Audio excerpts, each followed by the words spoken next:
मेरे प्यारे बच्चों, कैसे हैं आप लोग? I hope you are safe in your home. मैं देवेंद्र सर वीणा पानी ऑनलाइन क्लासेस से लेकर हाजिर हूँ केमिस्ट्री। डियर स्टूडेंट्स, पढ़ने से पहले हम ये जान लेते हैं कि इसके पहले हम लोगों ने क्या पढ़ा था। जैसा कि मैंने आपको इसके पहले वाले लेक्चर में IUPAC के बारे में कुछ डिटेल दिया था।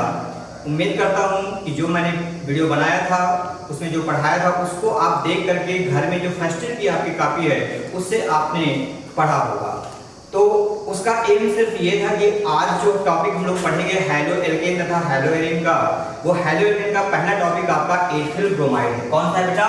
एथिल ब्रोमाइड हम लोगों को पढ़ना है, जिसमें से क्योंकि कोई भी रिएक्शन हम लोग कराते हैं तो बहुत सारे कंपाउंड्स आते हैं, बहुत सारे सूत्र आते हैं, इसलिए अगर हमें सूत्र नहीं याद होंगे तो फिर हम लोग रिएक्शन नहीं करा सकते, रिएक्शन रटी नहीं जा सकती है, रिएक्शन प्रैक्टिस पे बेटा आएगी। मैं कोशिश करूंगा कि एकदम इजी वे में, एकदम सरल तरीके से मैं आपको बताऊं और आप उसको समझें। यदि कोई दिक्कत है तो आप पूछ सकते हैं। तो आइए देखते हैं। टॉपिक का नाम है एथिल ब्रोमाइड। चैप्टर आपका haloalkane and haloarene है, उसमें जो पहला टॉपिक आपको पढ़ना है एथिल ब्रोमाइड। क्या पढ़ना बेटा? एथिल ब्रोमाइड पढ़ना। एथिल ब्रोमाइड का जो मैंने फार्मूला बताया था वो बताया था आपको C2H5Br। क्या होता है बेटा? C2H5Br। इसका जो स्ट्रक्चरल फार्मूला होगा वो कुछ ऐसे बनेगा, ये आपका कुछ ऐसे बनेगा। That's called structural formula ethyl bromide का। क्लियर? ये इसका स्ट्रक्चरल फार्मूला है, ये इसका अणुसूत्र है, ये इस टॉपिक का नाम एथिल ब्रोमाइड है। अब इसमें हमें पढ़ना क्या क्या है?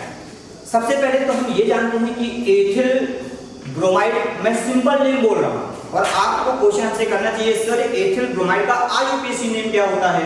तो मैंने आपको बताया भी था और यहाँ पे जैसा कि आप देख रहे हैं हाइड्रोजन लगा हुआ है, तो इसका जो IUPAC नेम हो जाएगा वो हो जाएगा बेटा ब्रोमो एथेन। क्या हो जाएगा?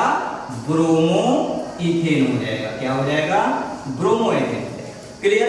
IUPAC नेम क्या? Bromo ethane. एथिल ब्रोमाइड क्या है? इसका सिंपल नेम। तो अब हम आगे आपको बताते हैं कि क्या क्या इसमें हमको पढ़ना है। हम लोगों ने अभी तक क्या जाना? इसका simple name ethyl bromide, IUPAC name bromo ethane, structural formula आपके सामने बना है और मॉलिक्यूलर फार्मूला आपका C2H5Br। क्लियर? अब हम लोग जो डिस्कस करेंगे क्या क्या हमें पढ़ना है इसमें टोटल। सबसे पहले तो हम इसकी प्रिपरेशन ऑफ मेथड पढ़ेंगे, बनाने की विधियां पढ़ेंगे। दूसरा, इसकी जो फिजिकल प्रॉपर्टीज होती हैं वो क्या होती हैं, इसकी केमिकल प्रॉपर्टीज होती हैं वो क्या होती हैं। प्रिपरेशन में आपकी दो टाइप्स की होती है, एक आपकी मेथड होती है, दूसरी आपकी जनरल प्रिपरेशन होती है।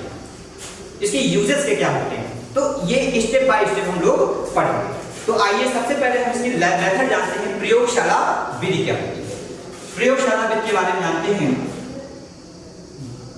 पोटेशियम ब्रोमाइड की रिएक्शन जब किससे कराते हैं? सल्फ्यूरिक एसिड से कराते हैं, तो आपका पोटेशियम हाइड्रोजन सल्फेट बनता है और हाइड्रोजन ब्रोमाइड आपका बाहर निकल जाता है।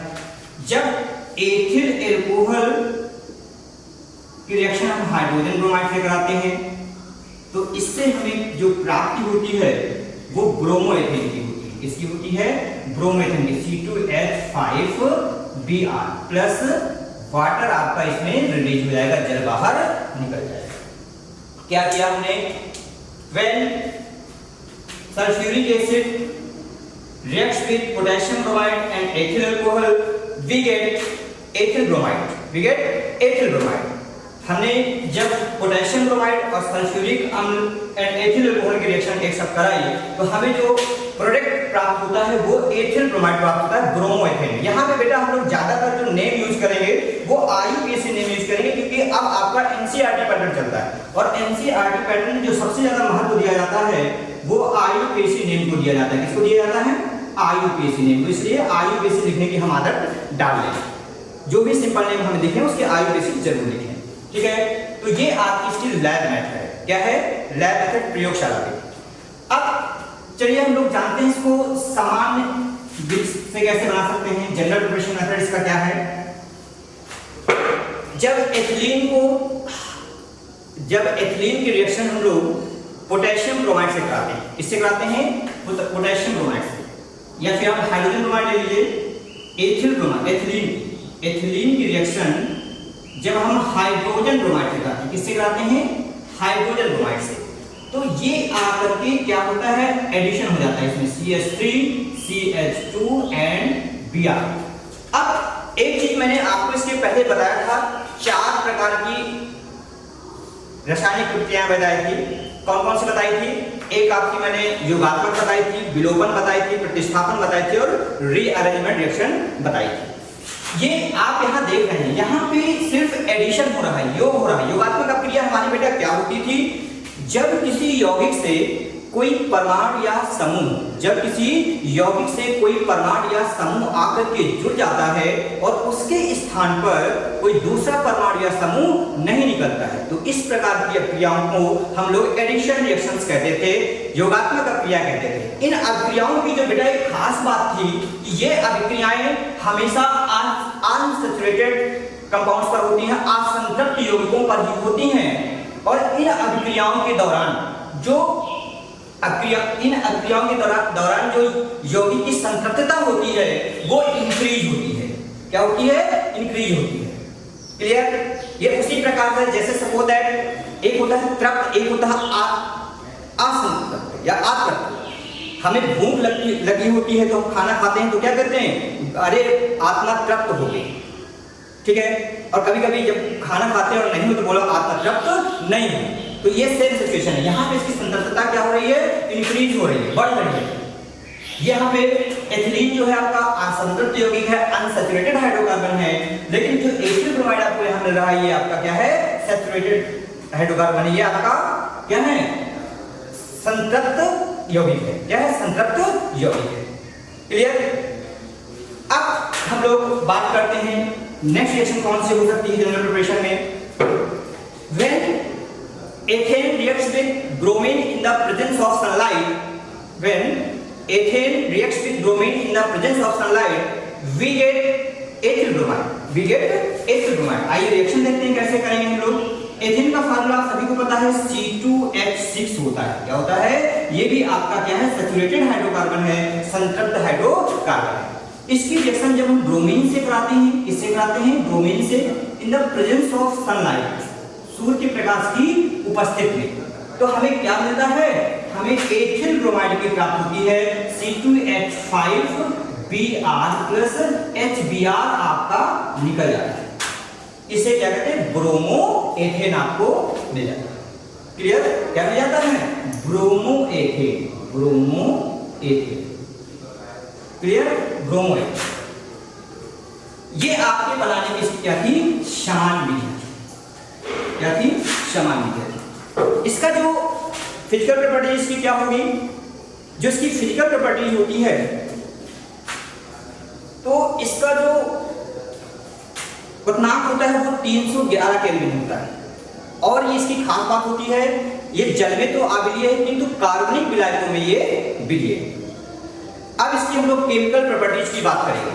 केमिकल प्रॉपर्टीज में फर्स्ट ऑफ ऑल जो हम बात करेंगे वो वुर्ज रिएक्शन की करेंगे। किसकी करेंगे? वुर्ज रिएक्शन। वुर्ज रिएक्शन की बात करेंगे। वुर्ज अभिक्रिया बहुत इंपॉर्टेंट रिएक्शन है, इसको हम बहुत गौर से देखेंगे। वुर्ज रिएक्शन, तो सबसे पहले एग्जांपल देने से पहले हम इसका फार्मूला बनाते हैं। कोई भी यौगिक रखकर उसमें बना सकते हैं। कैसे? वुर्ज रिएक्शन का जो फार्मूला होता है वो कितना होता है? RX plus 2Na plus XR in the presence of dry ether, in the presence of dry ether। जो आपको मिलेंगे वो क्या मिलेंगे? एल्केन मिलेंगे। क्या मिलेंगे? एल्केन। एल्केन और निकलेगा क्या? 2NaX। X आपको पता है, यहाँ पे आपको कंफ्यूजन नहीं होना चाहिए कि सर ये R क्या है, सर ये X क्या है, क्योंकि इसके पहले वाले लेक्चर में आपको बता चुका हूँ। R आपका यहाँ पे एल्किल ग्रुप है। एल्किल ग्रुप के बारे में मैंने बताया था, जब किसी एल्केन का या जब किसी संतृप्त हाइड्रोकार्बन का एक हाइड्रोजन निकल जाता है, उसके बाद जो ग्रुप बचता है उसे हम क्या कहते हैं? एल्किल ग्रुप कहते हैं। और जो X क्या है? X आपका हाइड्रोजन है, X = FCl(Br)। R मैंने बताया था methyl, ethyl, propyl and 1 dash. और S मैंने बताया था FCl-Br-I, क्लोरोफ्लोरोब्रोमोआइड, फ्लोरोक्लोरोब्रोमोआइड। तो इसमें कंफ्यूज होने की जरूरत नहीं कि सर एक्स का मतलब यही है कि इसमें हम ये चीजें यहाँ पे पुट अप करा सकते हैं, आर का मतलब यही है कि यहाँ पे हम लोग एल्किल ग्रुप ये पुट अप कर सकते हैं। तो आइए अब जानते हैं कि कैसे इसकी डेफिनेशन होगी। कह सकते हैं एल्किल हैलाइड के दो अणुओं को, जब एल्किल हैलाइड के दो अणुओं को जब एल्किल हैलाइड के दो अणुओं को ईथरीय सोडियम के साथ संश्लेषित करते हैं तो हमें एल्केन प्राप्त होते हैं। क्या प्राप्त होते हैं? एल्केन प्राप्त होते हैं। जब एल्किल हैलाइड के दो अणुओं को शुष्क ईथर या ईथरीय सोडियम के साथ जब संश्लेषित करते हैं तो हमें क्या मिलता है बेटा? एल्केन प्राप्त होते हैं। अब इसका एग्जांपल देते हैं, क्योंकि हम पढ़ रहे हैं एथिल ब्रोमाइड, तो अकॉर्डिंग टू एथिल ब्रोमाइड बना लेते हैं। एग्जांपल में हम लोग देखते हैं क्या होगा। यहाँ पे R की वैल्यू क्या रखते हैं? C2H5 रखिए। ऐसे रखिए, आप ऐसे रखिए जैसे CH3CH2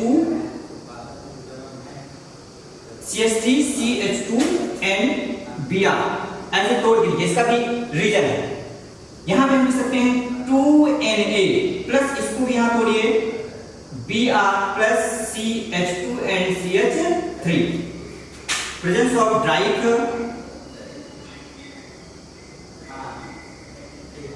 और यहाँ पे देखिए इसके तोड़ने का मेरा रीजन क्या था। यहाँ पे ये चीज यहाँ से निकल जाएगी और ये जैसे ही निकलेगी तो ये डायरेक्टली आकर के क्या हो जाएगा? जुड़ जाएगा, जो कि आपका होगा नॉर्मल ब्यूटेन। क्या हो जाएगा बेटा? Normal butane. CH3 and CH3 plus क्या निकल जाएगा? 2NaBr। इसका नाम क्या हो जाएगा? Normal butane. क्लियर? क्या कहा आपने? क्या लिखा है इसमें? जब एथिल ब्रोमाइड के दो अणुओं को ईथरीय सोडियम के साथ संश्लेषित करते हैं तो हमारा नॉर्मल ब्यूटेन प्राप्त होता है, मतलब कि एल्केन प्राप्त होता है। क्लियर? ये आपकी कौन सी रिएक्शन हुई? बुर्ज रिएक्शन, जो कि बहुत इंपॉर्टेंट है, पेपर में पूछी जाती है। अब हम लोग नेक्स्ट रिएक्शन की बात करेंगे, फ्रैंकलैंड रिएक्शन। फ्रैंकलैंड रिएक्शन में भी ध्यान दीजिएगा, सेम रिएक्शन में बस उसमें जो मेटल लेते हैं वहां पे हम लोग जिंक का यूज करते हैं। जिंक का मतलब हम कह सकते हैं रिएक्शन आपकी क्या होती है, इसमें हम लोग जिंक का यूज करते हैं। कैसे? जब एल्किल हैलाइड के दो अणुओं को जिंक के साथ संश्लेषित करते हैं। किसके साथ करते हैं? जिंक के साथ। और यहां पे आपका क्या रहता है? ईथर रहता है, ड्राई ईथर। तो आपका एल्केन बनेगा। क्या बनेगा? एल्केन। यहां पे भी आपका 2NaX निकल जाएगा। सेम सिचुएशन में यहां भी पुट कराएंगे, लिखेंगे जब एथिल ब्रोमाइड के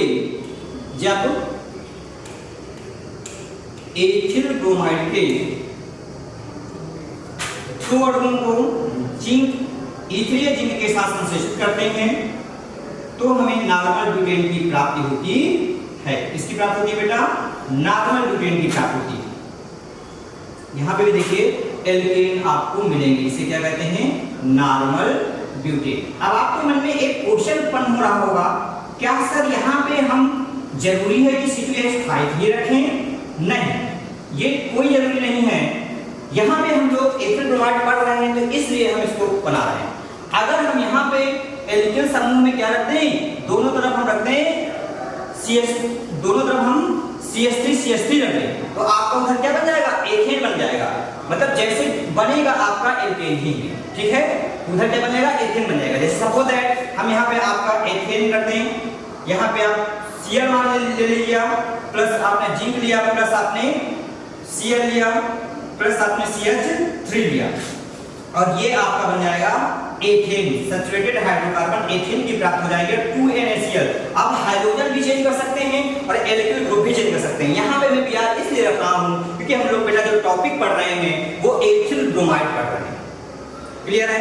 तो आई होप कि आपको ये समझ में आ गई होगी। आपने फ्रैंकलैंड पढ़ी, बुर्ज पढ़ी। अब हम लोग जो नेक्स्ट रिएक्शन की बात करेंगे वो है आपका रिएक्शन विद जलीय potassium hydroxide. Aqueous potassium hydroxide के वजह से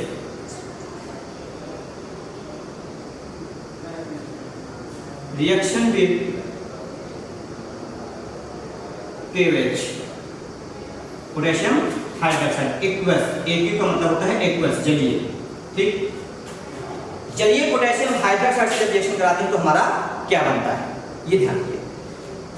तो जब एथिल ब्रोमाइड की जलीय पोटेशियम हाइड्रोक्साइड से क्रिया कराते हैं, जब एथिल ब्रोमाइड की जलीय पोटेशियम हाइड्रोक्साइड से क्रिया कराते हैं तो हमें एथेनॉल की प्राप्ति होती है, एथिल अल्कोहल की प्राप्ति होती है। तो आइए करते हैं रिएक्शन। यहाँ पे हम लोग लिखेंगे C2H5Br प्लस KOH। कैसा है ये जलीय KOH, और यहाँ पे आप देख रहे हैं KBr आपका ये निकल जाएगा और जो यहाँ बनेगा वो आपका प्रोडक्ट है C2H5OH प्लस KBr आपका रिलीज हो जाएगा।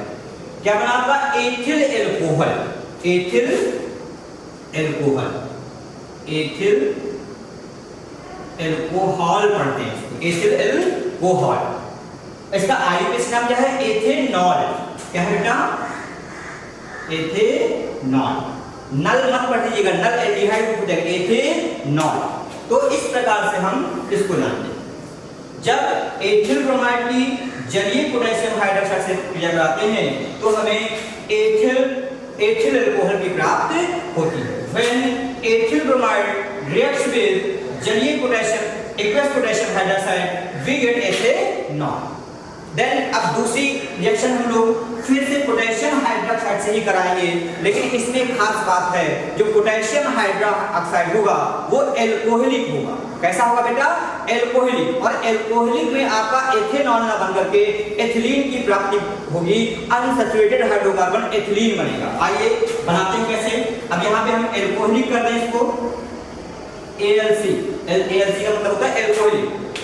अब इसको कराएंगे C2H5Br प्लस KOH। देखिए इसकी खास बात क्या है बेटा, ये एल्कोहलिक, क्या है एल्कोहलिक। क्या प्रोडक्ट बनेगा आपका एथिल एथिलीन बनेगा। यहाँ पे C2H4 की प्राप्त होगी, यहां से आपका KBr निकल जाएगा। क्या निकल जाएगा प्लस KBr निकल जाएगा प्लस एक H इससे रिलीज हो जाएगा। तो ये आपका क्या निकल जाएगा जल, वाटर रिलीज कर देगा, जल निकल जाएगा। अनसैचुरेटेड हाइड्रोकार्बन में यहाँ एथिलीन की प्राप्ति हुई, इसकी प्राप्ति हुई एथिलीन की प्राप्ति हुई। तो इस प्रकार से आपने देखा दोनों में अंतर क्या। अगर एल्कोहलिक होगा बहुत सावधान रहने की जरूरत है, अगर एल्कोहलिक होगा तो एथिलीन की प्राप्ति होगी, और अगर जलीय पोटेशियम हाइड्रोक्साइड की रिएक्शन होगी तो हमें क्या मिलेगा एल्कोहल की प्राप्ति होगी, एथिल एल्कोहल की प्राप्ति। अब आइए नेक्स्ट रिएक्शन में, reaction with silver oxide, reaction with silver oxide.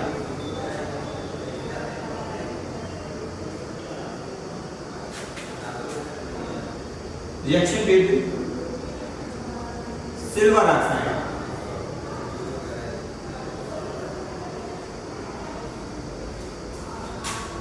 इसमें जिसका सूत्र होता है वो Ag2O होता है। सिल्वर ऑक्साइड क्या होता है Ag2, reaction with silver oxide Ag2O।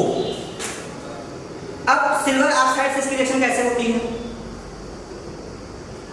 तो बहुत सिंपल रिएक्शन है। When ethyl bromide reacts with silver oxide we get diethyl ether, diethyl ether, या इसी को कह सकते हैं एथॉक्सी एथेन। आइए हम लोग रिएक्शन कराते हैं इसकी, लेकिन यहाँ खास बात क्या है, एथिल ब्रोमाइड के दो अणु लेंगे। कितने लेंगे दो, C2H5Br, C2H5Br किसके साथ रिएक्ट कराना बेटा सिल्वर ऑक्साइड के साथ, Ag2O के साथ रिएक्ट कराएंगे। यहाँ पे आपको जो प्राप्ति हुई वो क्या होगी एथॉक्सी एथेन, इसका आईयूपीएसी नेम है, और जो सिंपल नेम है वो है डाईएथिल ईथर। डाई क्या है डाईएथिल ईथर, डाईएथिल ईथर। और निकला क्या हमारा 2AgBr आपका बाहर निकल जाएगा, 2AgBr बाहर निकल जाएगा। ये आप यहाँ ऐसे इसको कर सकते हैं, इसमें आपको पता चले कि ये चीज यहाँ से निकल रही है, और सिर्फ इसके हटने के बाद डायरेक्टली आप सीधे जाकर के जुड़ रहा है, और जो कि क्या है ईथर से। ईथर समूह के मैंने बारे में बताया था, ईथर क्या होता है थोड़ा सा हम जान लेते हैं एक मिनट यहाँ पे। ईथर के मैंने बताया था कि जब ऑक्सीजन परमाणु की दोनों संयोजकताएं, इसका जो जनरल फार्मूला होता है वो ROR डैश होता है। जब ऑक्सीजन परमाणु की दोनों संयोजकताएं एल्किल समूह से जुड़ी होती हैं तो बने यौगिक को ईथर कहते हैं। इसकी खास बात होती है ये दो प्रकार का होता है, 2 टाइप्स का होता है। फर्स्ट कौन सा है आपका? फर्स्ट आपका सिंपल ईथर होता है, साधारण ईथर, और दूसरा आपका कौन सा होता है? कॉम्प्लेक्स ईथर होता है, मिश्रित ईथर। अब बात करेंगे सर सिंपल ईथर कौन सा होता है, तो सिंपल ईथर का मैं आपको फार्मूला बता देना चाहता हूं, ROR होता है। क्या होता है बेटा? ROR। ROR का मीन्स क्या है यहाँ पे? इसका मतलब सिर्फ यही है कि जब ऑक्सीजन परमाणु की दोनों संयोजकताएं, एक जैसे एल्किल समूह से जुड़ी होती हैं तो बने यौगिक को साधारण ईथर कहते हैं, सिंपल ईथर कहते हैं। अब इससे हम पुटअप कराएंगे। यहाँ पे सपोज दैट आपने CH3 रख दिया और इधर भी, इसकी कंडीशन है कि अगर आपने इधर CH3 रखा तो इधर भी आप CH3 ही रखेंगे। अगर इधर आपने C2H5 रखा तो इधर भी आप C2H5 रखेंगे, कोई चेंज नहीं हो सकता। अगर जैसे ही चेंज करेंगे वो मिश्रित में पहुंच जाएगा, कॉम्प्लेक्स में पहुंच जाएगा। तो साधारण ईथर क्या हुआ? जब ऑक्सीजन परमाणु की दोनों संयोजकताएं एक जैसे एल्किल समूह से जुड़ी होती हैं तो बने यौगिक को सिंपल ईथर कहते हैं, साधारण ईथर कहते हैं। अब इसका नाम क्या होगा? सिंपल नेम इसका हो जाएगा डाईमेथिल ईथर। डाई क्यों आया? क्योंकि मेथिल समूह 2 बार आएगा, डाईमेथिल ईथर। इसका नाम डाईएथिल ईथर। लेकिन अगर इसी की आयु कैसे लिखने की बात कर जाए तो उसके में ऑक्सी लगाते हैं, क्या हो जाएगा? मेथॉक्सी मेथेन, और यहाँ पे हो जाएगा एथॉक्सी एथेन। तो इस प्रकार से आपका सिंपल ईथर था। अब आपके मन में क्वेश्चन उत्पन्न हो रहा होगा, सर कॉम्प्लेक्स ईथर क्या है? तो उसको भी मैं आपको क्लियर कर देना चाहता हूं। उसका जो फार्मूला होता है ROR डैश होता है। अब इसका मतलब क्या है? जब ऑक्सीजन परमाणु की दोनों संयोजकताएं भिन्न भिन्न एल्किल समूह से जुड़ी होती हैं तो बने यौगिक को कॉम्प्लेक्स ईथर कहते हैं, मिश्रित ईथर कहते हैं। इसका मीन्स बस यही है कि इसमें दोनों तरफ एल्किल समूह एक जैसा नहीं हो सकता। अगर ये एल्किल समूह एक जैसा हो जाएगा तो ये किसमें कन्वर्ट हो जाएगा? सिंपल ईथर में कन्वर्ट हो जाएगा। दैट मींस हम कह सकते हैं कि यहाँ पे लिखेंगे CH3OC2H5। इसका जो साधारण नाम लिखने का ट्रिक है वो ध्यान दीजिएगा। यहाँ पे आपके मन में हो रहा होगा कि नाम लिखेंगे मेथिल एथिल ईथर, नहीं, यहाँ पे हम लोग लिखेंगे एथिल मेथिल ईथर, क्योंकि यहाँ पे हम लोग अल्फाबेट का यूज करेंगे। किसका यूज करेंगे? अल्फाबेट। अल्फाबेट में ई पहले आता है और एम बाद में आता है, तो ये हो जाएगा एथिल मेथिल ईथर। और इसी का अगर हम लोग IUPAC नेम लिखते हैं तो ये हो जाएगा मेथॉक्सी एथेन हो जाएगा। तो ये थोड़ा सा ईथर के बारे में मैंने आपको बताया। तो आइए फिर से हम लोग अपने टॉपिक पे वापस आते हैं। टॉपिक हमारा क्या था? एथिल ब्रोमाइड की हम लोग सिल्वर ऑक्साइड से रिएक्शन करा रहे थे। तो मैंने क्या बताया था? When ethyl bromide reacts with silver oxide we get diethyl ether या एथॉक्सी एथेन। अब आइए नेक्स्ट जानते हैं हम लोग। अब नेक्स्ट रिएक्शन आपकी है reaction with silver nitrite two, reaction with silver nitrite.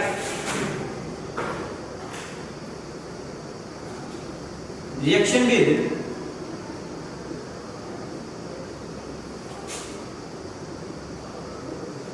Silver nitrite, इसका जो सूत्र होता है वो होता है AgNO2 होता है, ठीक है।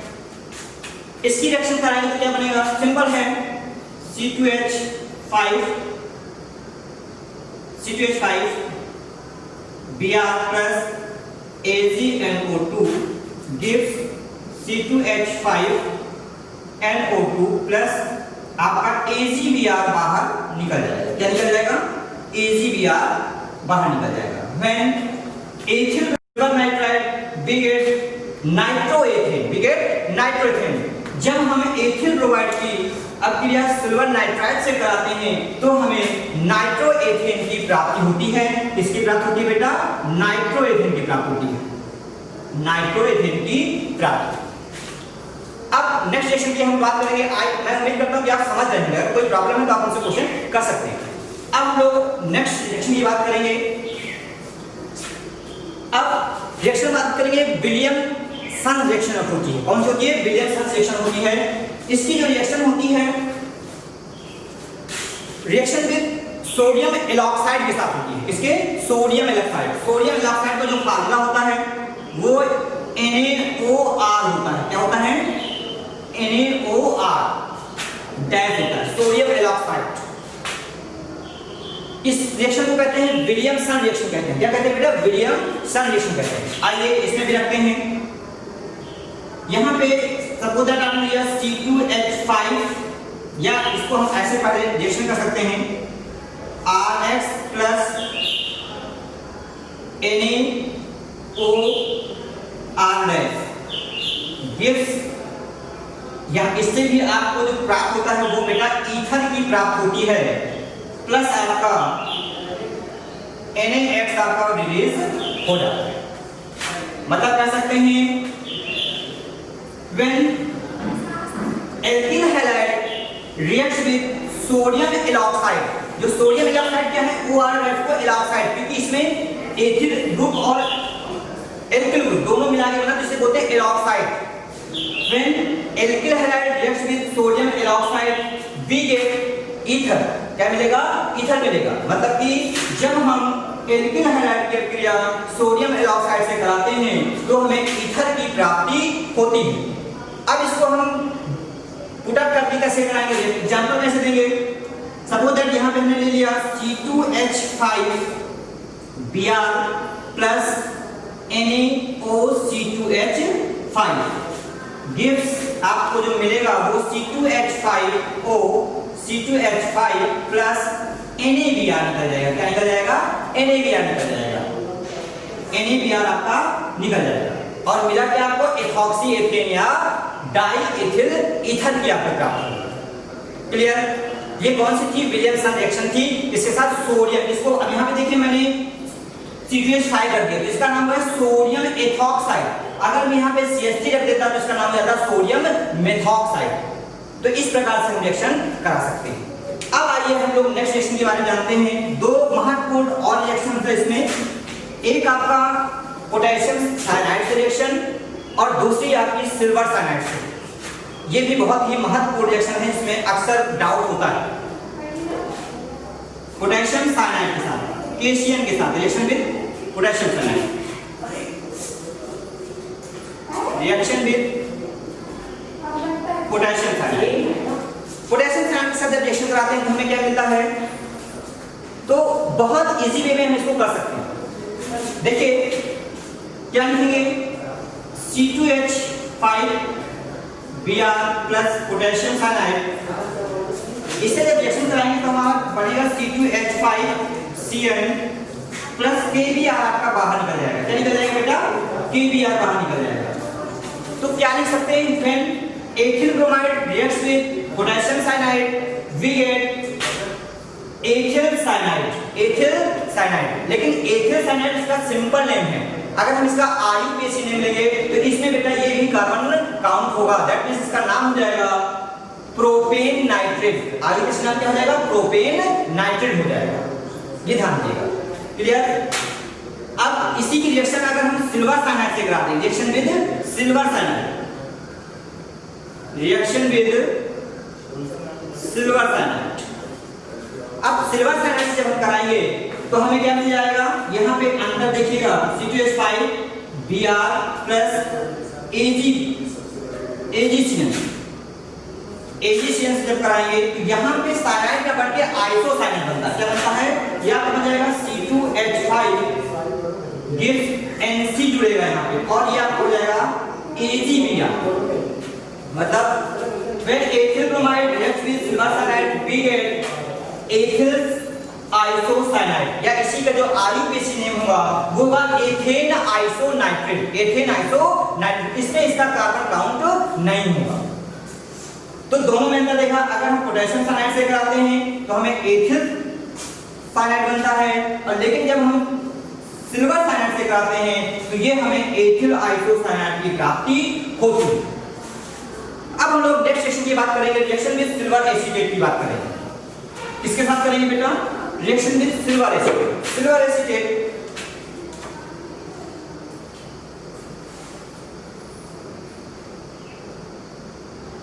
रिएक्शन विद सिल्वर एसीटेट की बात करेंगे। सिल्वर एसीटेट का फार्मूला हमें आना चाहिए। तो सबसे पहले इसके जो 2-4-10 फार्मूले होते हैं इसमें हम लोग एसीटेट में कन्वर्ट होते हैं, तो अगर उसको थोड़ा ध्यान दें तो शायद तुरंत याद हो जाएगा। एक चीज मैं बता दूं आपको, जैसे ये CH3COO हो गया, ये एसीटेट आयन है। अगर आपने यहाँ पे H रख दिया तो एसिटिक एसिड हो गया। अगर आपने यहाँ पे K रख दिया तो ये पोटेशियम एसीटेट हो गया। अगर आपने यहाँ पे सोडियम रख दिया तो आपका सोडियम एसीटेट हो गया। अगर आपने यहाँ पे मेथिल CH3 रख दिया तो मेथिल एसीटेट हो गया, लेकिन अभी एस्टर ग्रुप हो गया। अगर आपने यहाँ पे C2H5 रख दिया तो आपका क्या हो जाएगा, एथिल एसीटेट हो गया। अगर आपने यहाँ पे सिल्वर रख दिया तो ये सिल्वर एसीटेट हो गया। क्या हो गया, सिल्वर एसीटेट हो गया। तो हमें किसके साथ रिएक्शन बनानी थी, सिल्वर एसीटेट के साथ। तो इस प्रकार से अगर हम लॉजिक के तहत पढ़ेंगे तो प्रॉब्लम नहीं है। तो आइए रिएक्शन जानते हैं। सबसे पहले लिखेंगे C2H5Br प्लस सिल्वर एसीटेट का फार्मूला मैंने बताया CH3COOAg। ये आपका AgBr निकल जाएगा और जो उधर बनेगा वो आपका CH3COO C2H5, ये आपका एस्टर ग्रुप का बन रहा है, ध्यान दीजिएगा। इसका IUPAC नाम देगा एथिल एथनोएट और सिंपल नाम एथिल एसीटेट है, क्योंकि एस्टर ग्रुप का फार्मूला क्या होता है, RC≡OOR डैश, ये एस्टर ग्रुप का फार्मूला होता है। और जब इसका नाम लिखा जाता है तो इसका नाम सबसे पहले लिखते हैं सिंपल। तो ये क्या है, C2H5 को लिखेंगे एथिल और इधर के कार्बन में OH लगा देते हैं तो एथिल एथनोएट IUPAC नेम हो जाएगा। सिंपल नाम आपका एथिल एसीटेट। क्लियर?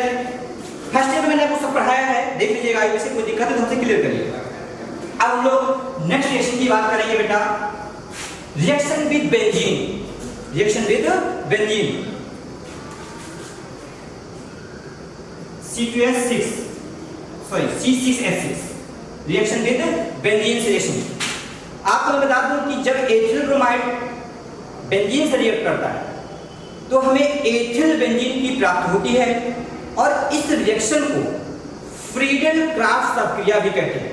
क्या कहते हैं बेटा, फ्रीडेल-क्राफ्ट। जितनी भी बाइनेम रिएक्शन मैंने बताई है, पहले आपको मैंने वुड रिएक्शन बताई, फिर मैंने फ्रैंकलैंड बताई, फिर आपको मैंने विलियमसन बताई, फिर मैं आपको बता रहा हूँ कौन सी बता रहा हूँ, फ्रीडेल-क्राफ्ट प्रक्रिया बता रहा हूँ। मतलब लगभग 4 या 5 रिएक्शन ऐसी हैं जो बाइनेम रिएक्शन है, ये नाम से ही पूछी जाती हैं और पर ईयर 1 या 2 रिएक्शन पूछी ही जानी है। ठीक है, तो रिएक्शन विद बेंजीन करने का तरीका बहुत अच्छा है, इसका बहुत सिंपल है। C2H5Br प्लस बेंजीन का फार्मूला क्या होता है, C6H6। इसका जो स्ट्रक्चरल फार्मूला होता है आपका ये होता है। इसकी जो खास बात है इसमें प्रेजेंस क्या होती है, इसमें AlCl3 एल्यूमिनियम ट्राइक्लोराइड होता है जो कि उत्प्रेरक होता है। अब उत्प्रेरक क्या है, आपके मन में क्वेश्चन होना चाहिए।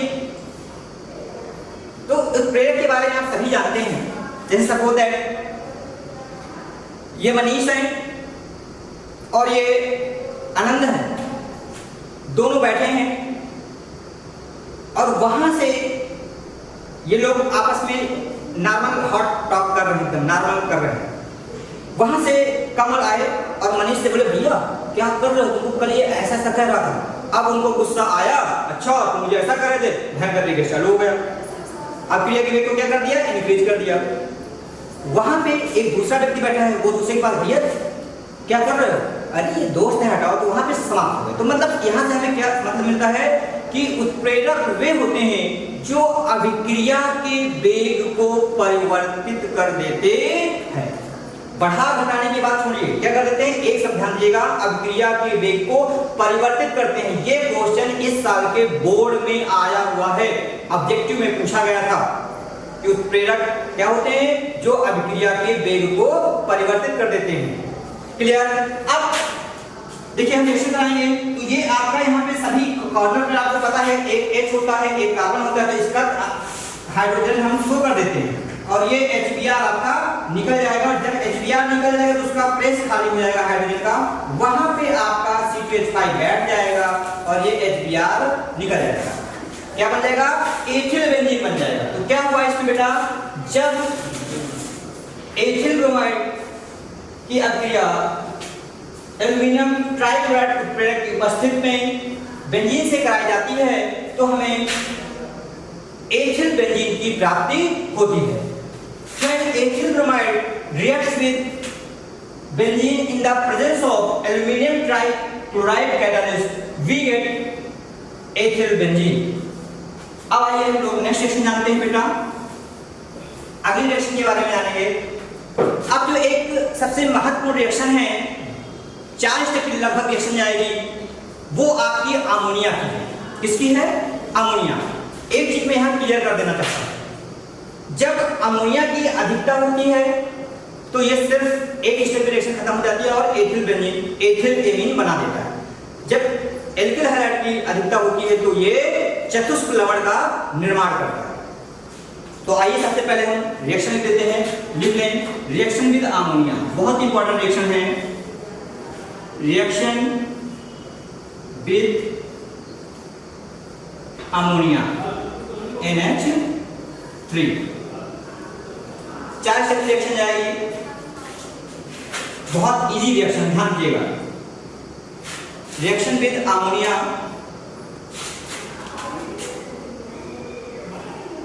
C2H5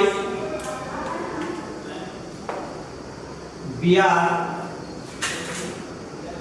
प्लस अमोनिया का सूत्र आप सभी को पता है क्या होता है बेटा? NH3 होता है।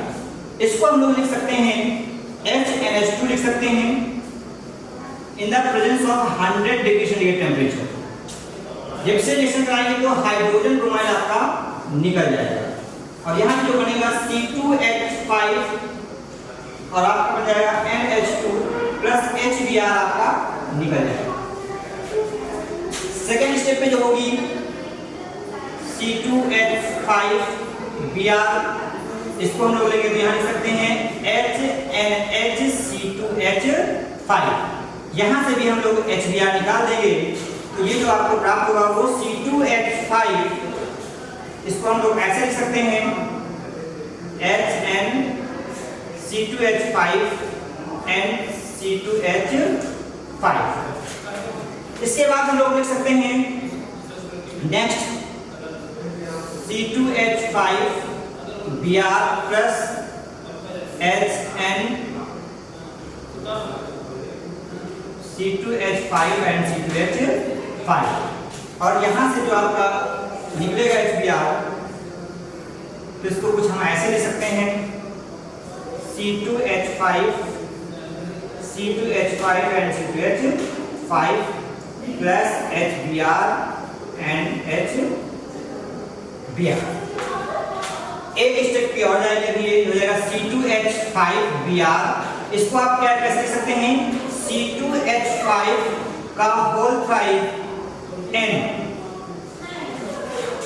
और ये आपका डायरेक्टली आगे ऐड हो जाएगा C2H5 का होल 4 और आपका हो जाएगा NBr, यहाँ माइनस यहाँ पे प्लस। अब आइए चलिए समझते हैं इसको, ध्यान दीजिएगा।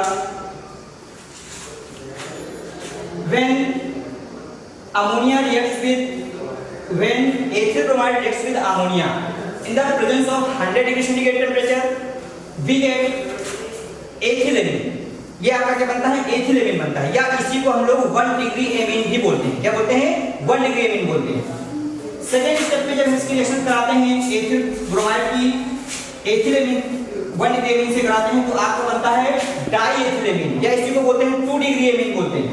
तीसरे स्टेप में जब कराते हैं तो हमें ट्राई एथिलेमिन की प्राप्ति होती है और जब चौथे स्टेप में हम लोग कराते हैं तो हमें टेट्रा अमोनियम ब्रोमाइड की प्राप्ति होती है, जिसे हम लोग चतुष्क लवण के नाम से भी जानते हैं।